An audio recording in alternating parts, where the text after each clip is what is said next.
queridos amigos, soy Lourdes Varela representando a 40 Días por la Vida en Iberoamérica.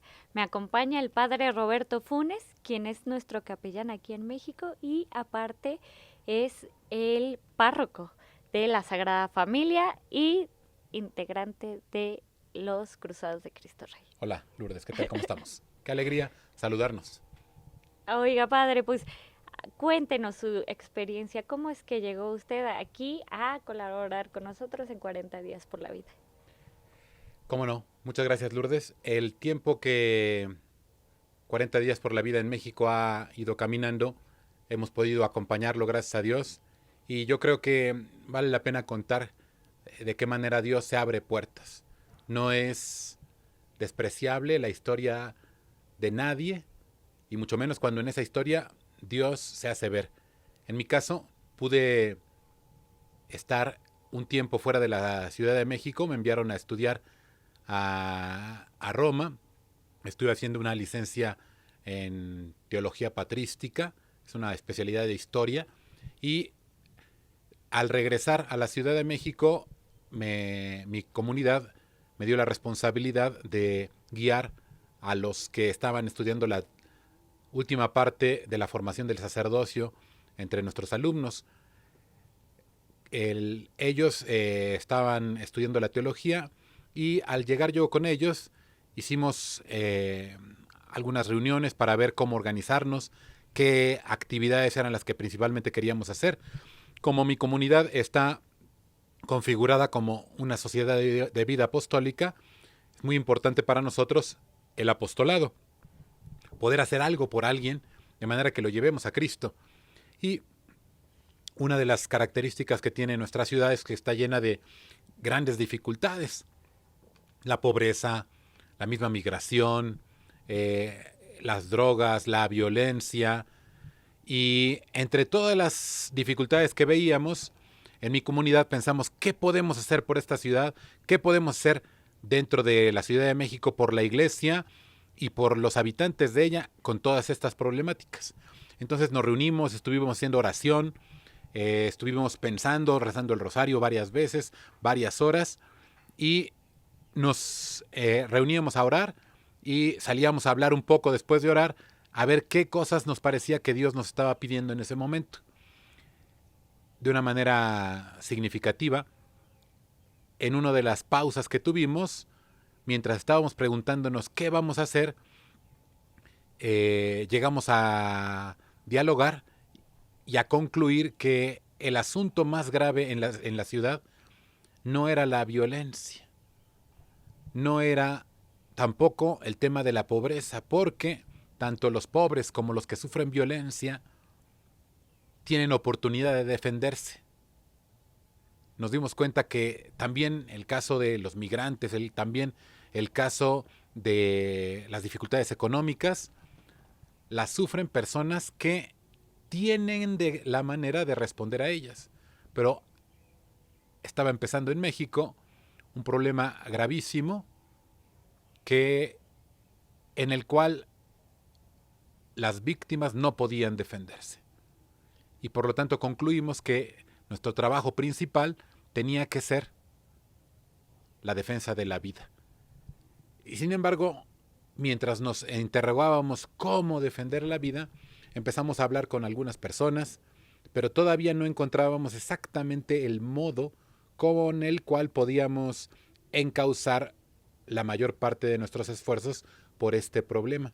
Ahí fue donde llegó una llamada telefónica en la que nos contaron la entrada del movimiento 40 días por la vida, que ya existía en otras partes del mundo, pero que en México, por estar comenzando la problemática del drama del aborto, no había todavía dado ningún paso.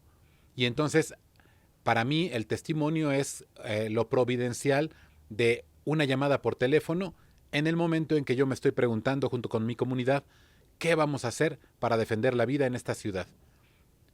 Y me piden ayudar en esta obra. Yo no la conocía hasta ese momento más que por referencias muy lejanas, porque algunos amigos habían podido participar en ella, me habían dicho que habían estado en Estados Unidos en ella. Alguna vez había escuchado un poco los testimonios de los que estaban allí, pero nunca me había involucrado, me parecía solamente algo de otros. En ese momento tomamos la decisión de iniciar la primera campaña de 40 días por la vida en México. ¿Recuerda las fechas? En septiembre del 2014 inició, bueno, a finales de septiembre, entonces podría ser octubre, y terminó en noviembre, el 2 de noviembre, ¿no? Esa época fue una época conmovedora y abundante en gracia de Dios para nosotros, porque fue empezar algo que prácticamente nadie había tenido la experiencia de poder vivir. La experiencia de los 40 días por la vida, nosotros la comenzamos obviamente con la experiencia de los que en el extranjero la habían llevado, nos asesoraron, pero la campaña inició a nuestro modo y quisimos hacer una entrega total a Dios para que la oración por la vida pudiera permanecer. Y entonces, como comunidad, decidimos abordar este proyecto, acompañar a los que como laicos estaban ya intentando hacerlo. El testimonio de Lourdes Varela, que ustedes pueden encontrar en otro video, les puede dar la pista de cómo ella misma también empezó a trabajar en este tema junto con Luz María y junto con otros laicos que estaban con el gran deseo de dar la vida para que otros tengan vida. Nosotros empezamos a vivir esa campaña, la recuerdo muy bien, con gran alegría, con mucho entusiasmo, pero también con muchas incertidumbres.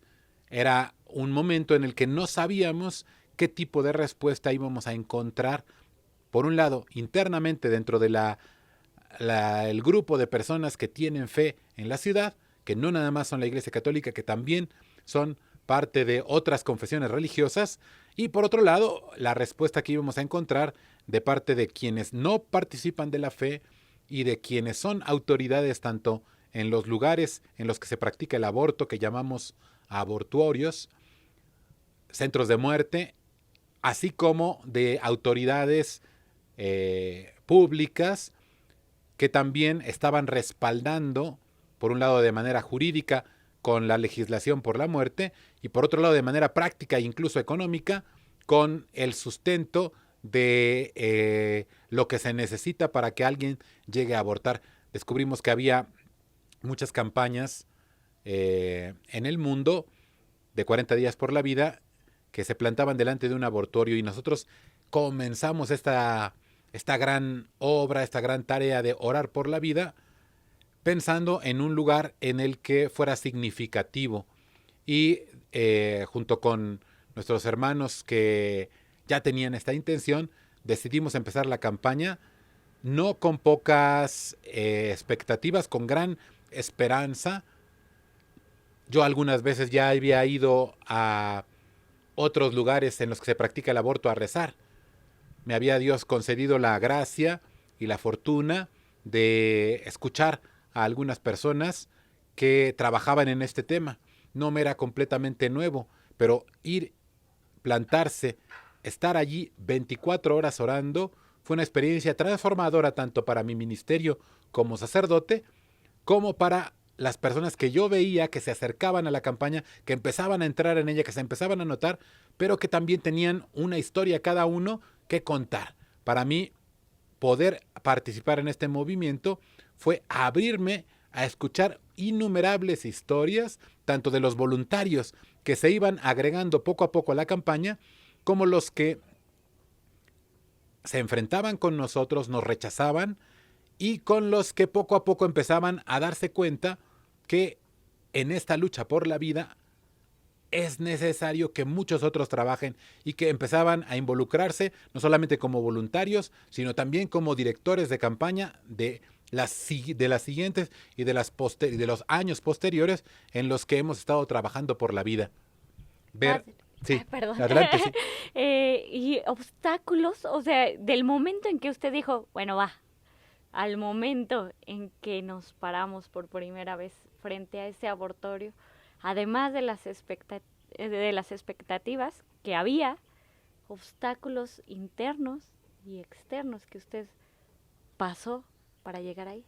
Claro, muy buena pregunta, Lourdes. Cuando empezamos a plantear incluso dentro del mismo presbiterio en la Arquidiócesis de México la necesidad de hacer esta campaña, la misma novedad suscitó en algunos extrañeza, en otros inmediatamente adhesión, respaldo, especialmente de nuestro cardenal, don Norberto Rivera Carrera, que quiso apoyar desde el primer momento esta campaña y nos dio toda el respaldo que de su parte podía realizar para que se llevara a cabo.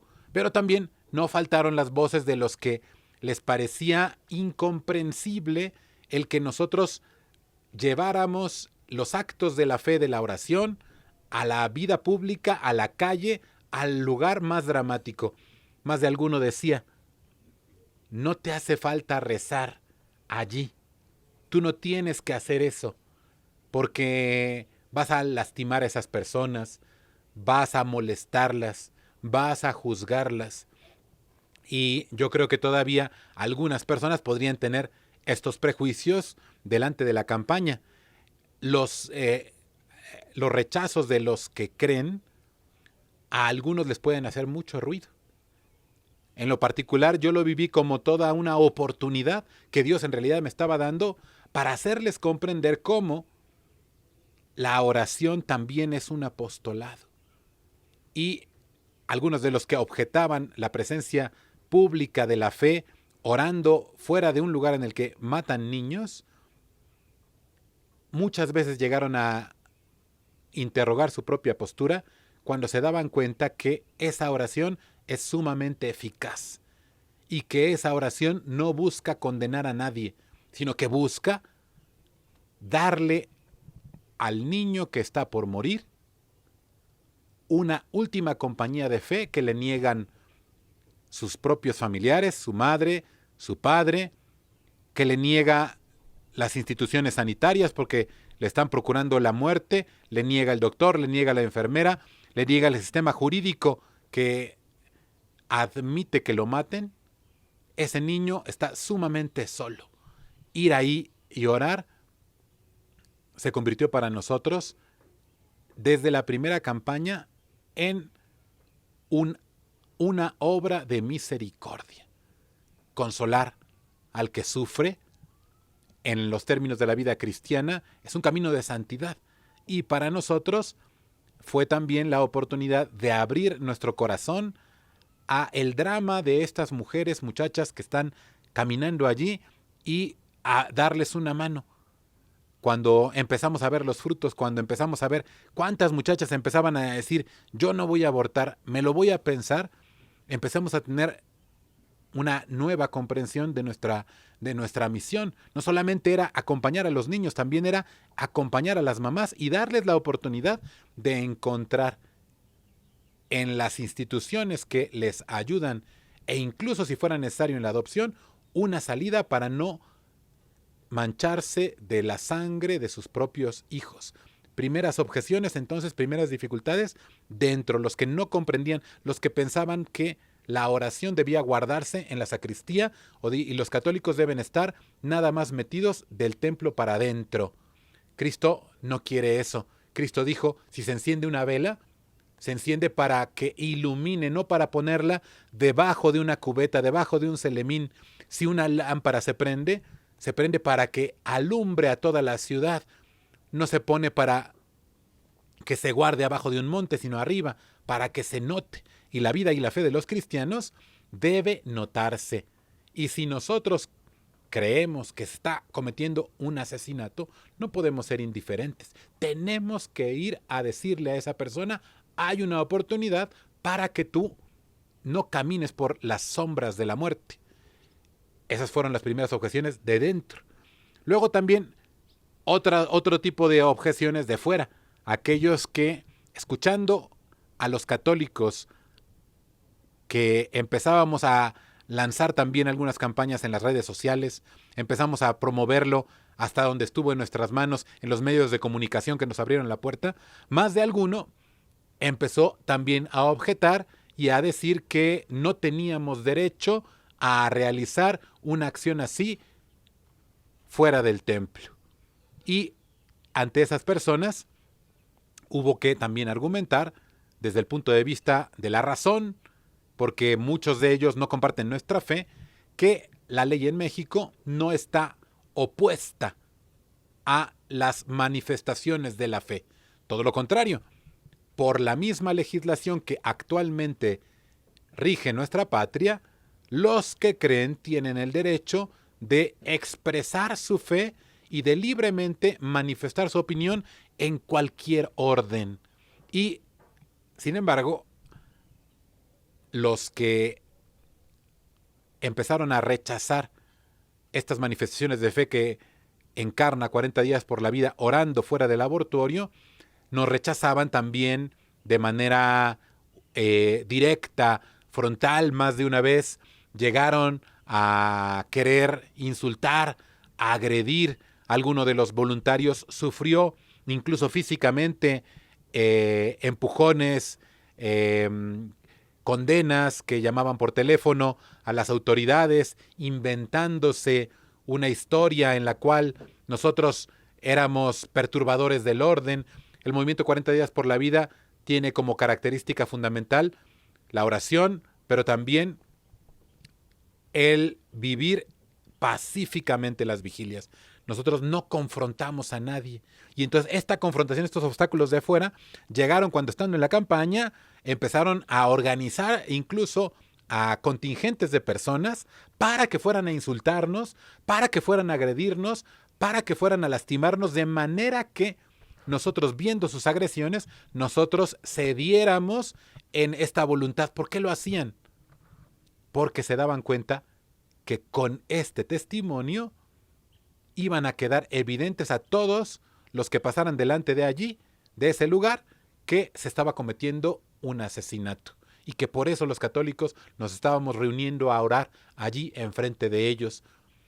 Fue muy significativo algún momento en especial en la campaña, en la que las personas que rechazaban nuestra presencia hicieron como una convocatoria a una manifestación de su supuesto derecho a interrumpir el embarazo.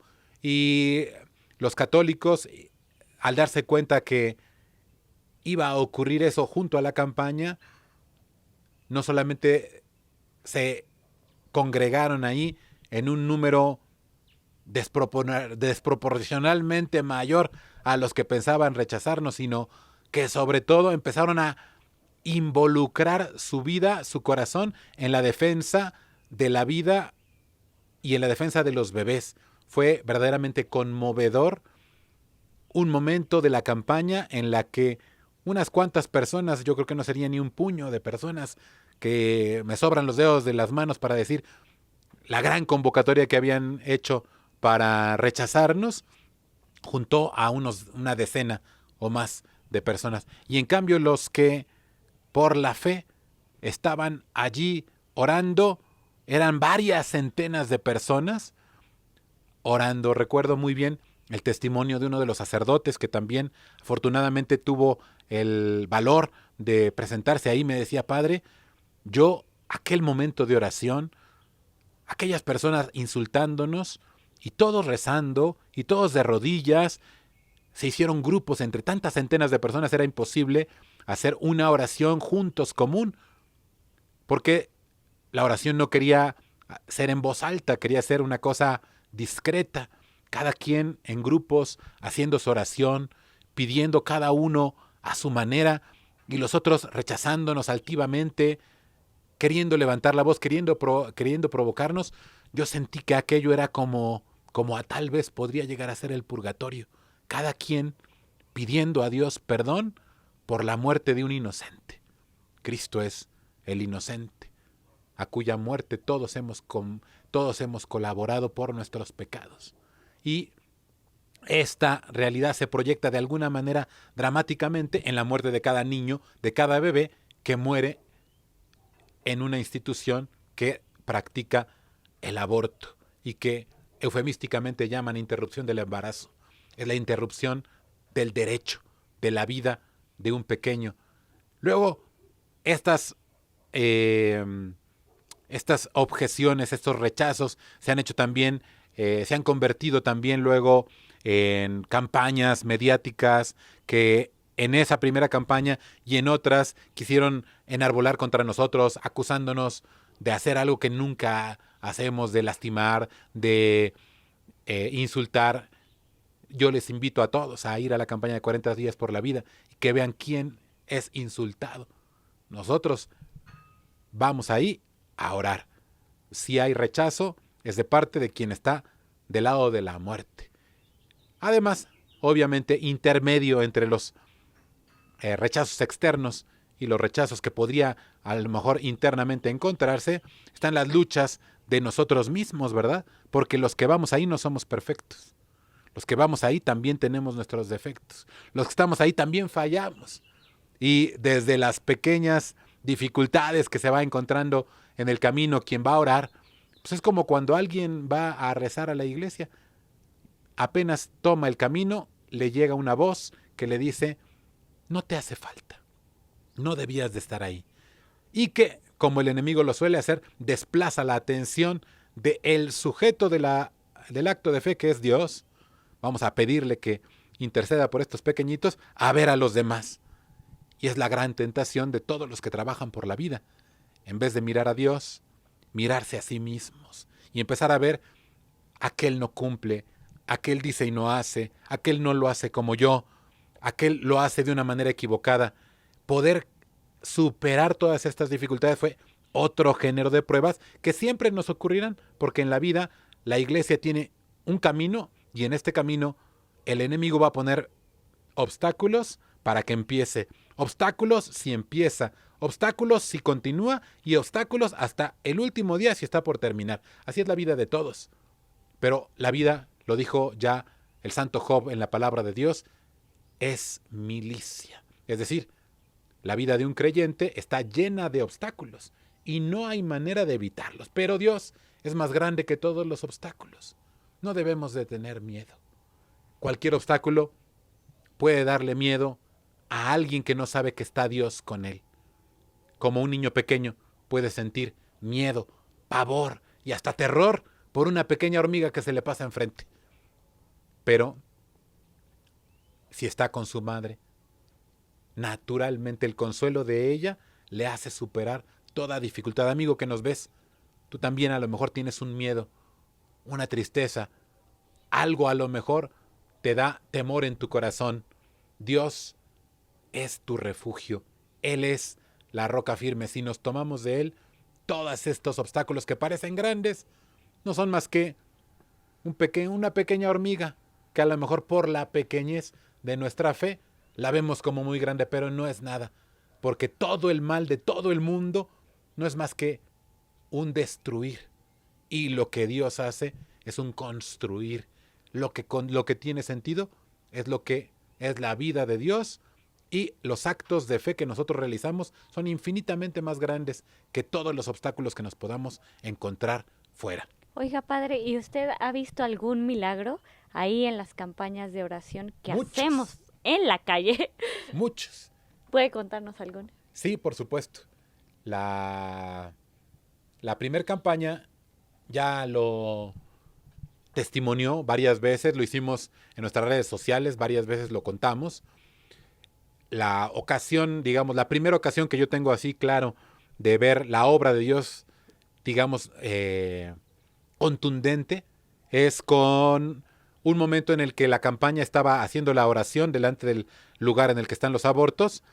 Yo me fui a rezar y llevaba puesta mi alba y una estola morada, porque el color morado se usa para hacer oración por los difuntos. Entonces, como en ese lugar matan a los niños, estaba haciendo yo oración en este sentido. Y una persona me vio de los que estaban rezando y me pidió confesión. Entonces, mientras estábamos rezando, le dije, sí, te voy a confesar, nada más que vámonos del otro lado de la calle para que puedas tener un poco de intimidad en el momento de pedirle a Dios perdón por tus pecados. Entonces estaba el núcleo de las personas que estaba orando pegado a la al abortuario, al lugar donde estaban ocurriendo esta gran tragedia. Está la calle y luego del otro lado me puse a orar con esta persona, a confesarle. Era un muchacho que ya conocía yo de mucho tiempo atrás. Y pasó enfrente de nosotros en ese momento un taxi que llegaba del aeropuerto. Y entonces, en el momento en que pasan, ya había terminado la confesión, estaba platicando un poco con la persona, pasan enfrente de mí, abren su ventanilla y me siento la mirada de una mujer que me observa desde dentro del coche y evidentemente, ¿verdad? La vestimenta sacerdotal le llamó la atención, pero se detienen a 1 metro de mí y luego se adelantan unos 5 metros más y ella se baja y se baja del otro lado un hombre, ¿no? Y entonces empiezan a caminar hacia el lugar de los abortos. Entonces era un taxi del aeropuerto que seguramente traía a una persona que venía desde lejos. Podría ser Guadalajara, podría ser Monterrey. Y se baja y empieza a hablar con su pareja. Se dirigen a esa clínica. ¿A qué van? Si vienen desde una ciudad de fuera, algunos de los que entran podrían ir con otro pretexto, no el del aborto, sino del de los anticonceptivos que también les proveen allí. Bueno, en este caso es muy difícil pensar que iban a eso porque venían desde una ciudad que les supuso un viaje por avión. Pues la muchacha empieza a caminar con él, vuelve a voltear hacia donde estamos nosotros y le digo a este muchacho, vamos a empezar el rosario de nuevo por esta chica que está a punto posiblemente de abortar, que Dios conmueva y toque su corazón. Empezamos a rezar y 2 casas antes de que llegara a la puerta de entrada del lugar en el que podían matar a su hijo, ella se sienta en el umbral de la puerta y empieza a hablar con él un largo rato. Nosotros terminamos el rosario, comenzamos un segundo rosario y ella se pone en pie y empiezan a discutir fuertemente. Él va y llama a los empleados de Mary Stops para que la convenzan. Salen ellos para pedirle que entre y ella les hace esta señal. Les dice que no, les da la vuelta y se va. Y se queda aquel muchacho con aquellos empleados desconcertados y ella se aleja de aquel lugar del aborto. Para mí es un milagro. Es un milagro. Sin duda, alguien podía pensar, habría otra historia que podría explicar los mismos signos. Para el que tiene fe es indudable. Dios tocó el corazón de aquella muchacha e historias semejantes a esta, la he visto repetidas varias veces. Afortunadamente, en la segunda campaña, otra señora llegó con un bebé y me acuerdo muy bien que me dijo, padre, este niño nació porque yo vi a unos como ustedes rezando en tal hospital.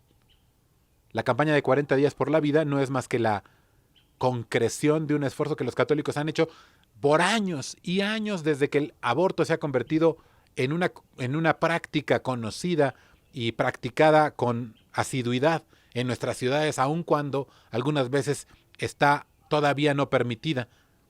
Bueno, pues esta mujer se acercó con nosotros y me dijo, mire, él no hubiera nacido si ustedes no hubieran estado rezando aquí.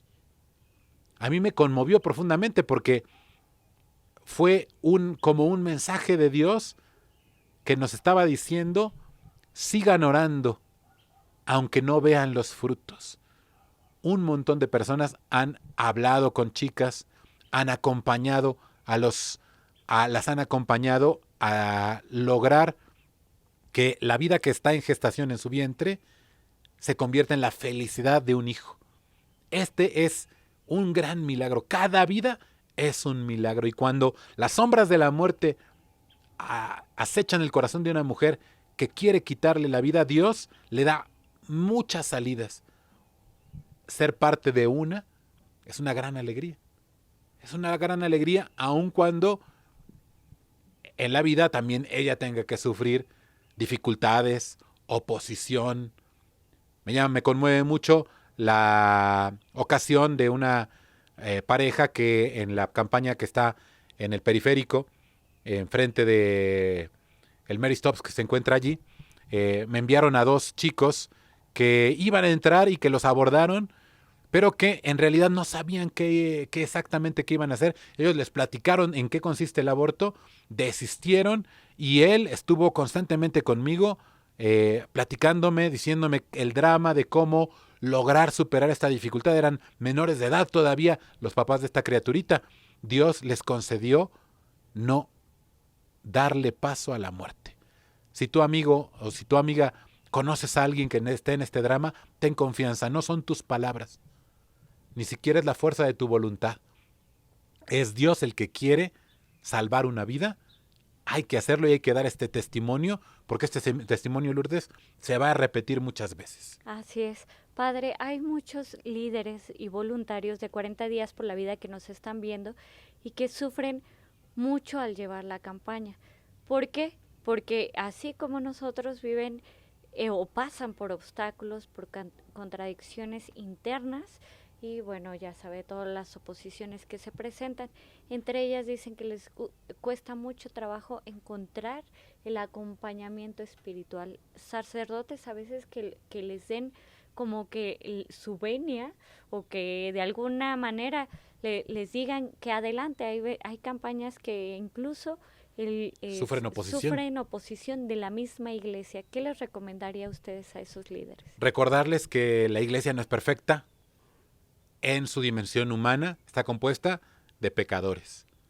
Y todos los que somos sacerdotes, yo les pido perdón a todos en nombre de mis hermanos en el presbiterio que han recibido un mal testimonio. El que sea que dé un consejo debe hacerlo fundado en la verdad, y para un católico fundado en la verdad del Evangelio de la vida. Si alguien te dice que no debes orar por la vida o no lo debes hacer así, tiene que darle cuentas a Dios verdaderamente de un mal consejo que puede estarle realmente dando. A quienes se encuentran en esta oposición, yo les diría, se encuentra con mucho menos ayuda y con mucho menos respaldo el bebé que vas a acompañar. Ese niño, ese pequeñín, tiene muchísimo menos respaldo que tú. Si tú quieres salvarle la vida, si tú quieres que alguien dé la vida por él, tienes que estar dispuesto a tú mismo a entregar tu corazón, tu vida por él y a sufrir de alguna manera un rechazo, una incomprensión, para que él pueda ser comprendido y no sea rechazado. Acérquense a nosotros. Sí habemos sacerdotes que podemos ayudarles. Si hay esta oportunidad. Que encuentren oposición es natural, porque ya entre los 12 discípulos de Cristo, no sé si te sabes la historia, había uno que se llamaba Judas y que evidentemente no sería mucha ayuda para otros. Que existiera no hacía dudar de la divinidad de Cristo a nadie. Que estuviera Judas allí no hacía que dejaran de confesar que Jesús es el Señor. Cuando nosotros vemos estas faltas de testimonio, tenemos que pensar nuevamente, siguen entre nosotros todavía personas débiles, personas que fallan, pero Cristo quiere seguir recibiendo la confesión de fe de todos. Tú eres el Mesías, tú eres el Señor, tú aún con estos o a veces a pesar de estos, puedes llegar a hacer tu obra y al mismo tiempo invitarlos a todos, no importa tu propia debilidad, si tú has fallado. Si tú has vivido también en las sombras del pecado y de la muerte, eso no es obstáculo para que tú seas llamado por Dios, porque el Señor no te está llamando porque seas bueno, te está llamando a que seas bueno. Dios no convoca al que está bien a trabajar en este mundo. Al que está bien en este mundo, Dios lo llama al cielo. Dios nos convoca en este mundo a los que estamos mal, a los que hemos fallado, para que nos purifiquemos, para que le pidamos perdón y para que lleguemos a dar testimonio de su misericordia, que nos libra de las sombras de la muerte, del pecado, del mal, y nos convoca a la luz de la vida unidos a su Espíritu.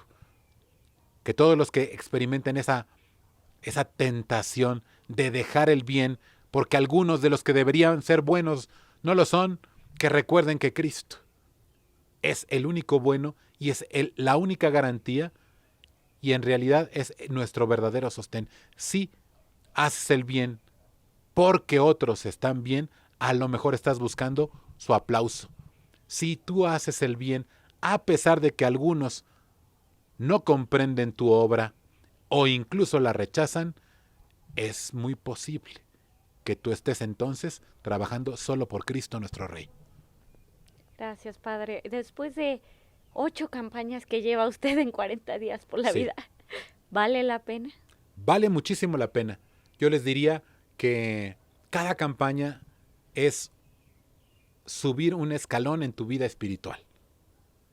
Tu vida espiritual comienza en tu bautismo y llegará hasta el cielo. Si el Señor, por misericordia, nos concede el perdón de nuestras faltas y la perseverancia final. Pero en ese camino hay muchos escalones. Yo definitivamente en mi vida espiritual, en mi vida como sacerdote, he quedado completamente conmovido de escuchar las historias de los que van a rezar allí y que me cuentan cómo ellos también alguna vez pudieron haber sentido una tentación de abortar o cayeron en la tentación de abortar y ahora están viendo el camino para lograr enmendar su error e invitar a otros al camino de la vida. En mi vida sacerdotal también, hacer oración públicamente ha sido conmovedor. Nunca he experimentado dentro de las 8 campañas que llevamos la percepción de que esto no funciona o de que esto no sirve, porque al primero que convierte la campaña de 40 días por la vida es al corazón del que va a rezar allí. Si lo hace con una voluntad sincera, con un deseo de llegar al bien, de llegar a Dios y demostrárselo a quienes le pidan ayuda. Estas 8 campañas han sido unos escalones, a lo mejor unos más grandes que otros. En algunos he hecho oración más que en otros. En unos he llevado a unos más que otros. Que Dios me perdone de todas las veces que he fallado.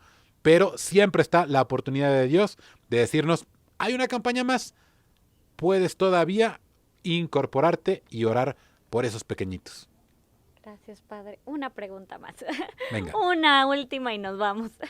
Padre, todas aquellas personas o todos aquellos voluntarios que ya participaron en 40 días por la vida y llegan a pensar que no estamos haciendo suficiente, que se encuentran envueltos por las actividades cotidianas y que después dicen, bueno, es que a lo mejor deberíamos de hacer algo más, solamente estamos rezando, no es nada, deberíamos de ir a informar a las escuelas, algo así. ¿Qué les recomendaría a usted? Bueno, a todos los que quieran trabajar en la promoción de la vida dentro de las escuelas, los invitamos, ¿verdad? A también unirse a nosotros y a trabajar en los lugares en los que nos abren las puertas para hacer la promoción del Evangelio de la vida, no solamente como un no al aborto, sino como un sí a lo que Dios nos ha dado y toda la dimensión de la sexualidad y toda la dimensión del matrimonio. Hay un gran terreno por cultivar. Si alguien quiere trabajar en ese terreno, son amplios los surcos y muchas las horas que podemos dedicar a ese tema. Pero también decirles, trabajar por eso sin hacer esto otro, sin orar, sería un trabajo inútil. No todos puede ser que estén llamados a orar dentro de la campaña de 40 días por la vida, pero todos están llamados a orar como católicos por el fin del aborto. Y si tú te encuentras con la necesidad de hacer algo más, no caigas en la tentación de ni siquiera hacerlo menos. Porque podías tú pensar, habría que hacer algo más. Si hay que hacer algo más que ayude mucho, no significa que no hay que hacer esto menos que sí está al alcance de nosotros y que ya ha salvado una gran cantidad de vidas. Cada campaña se cuentan.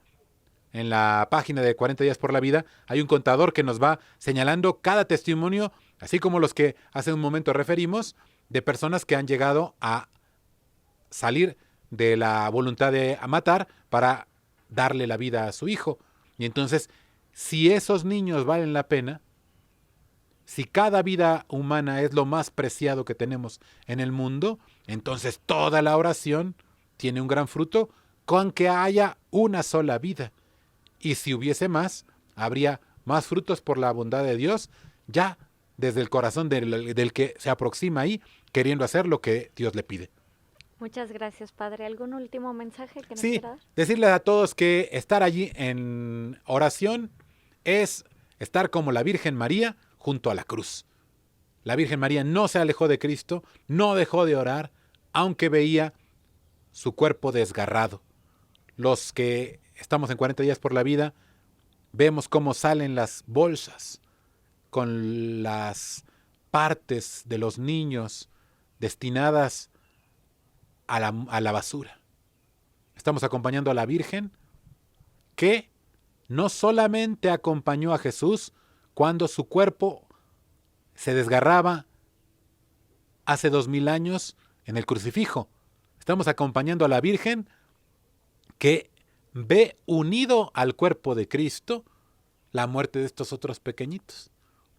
Si tú, católico, estuvieras en Jerusalén en ese año 33, ¿no te pondrías al lado de la Virgen María?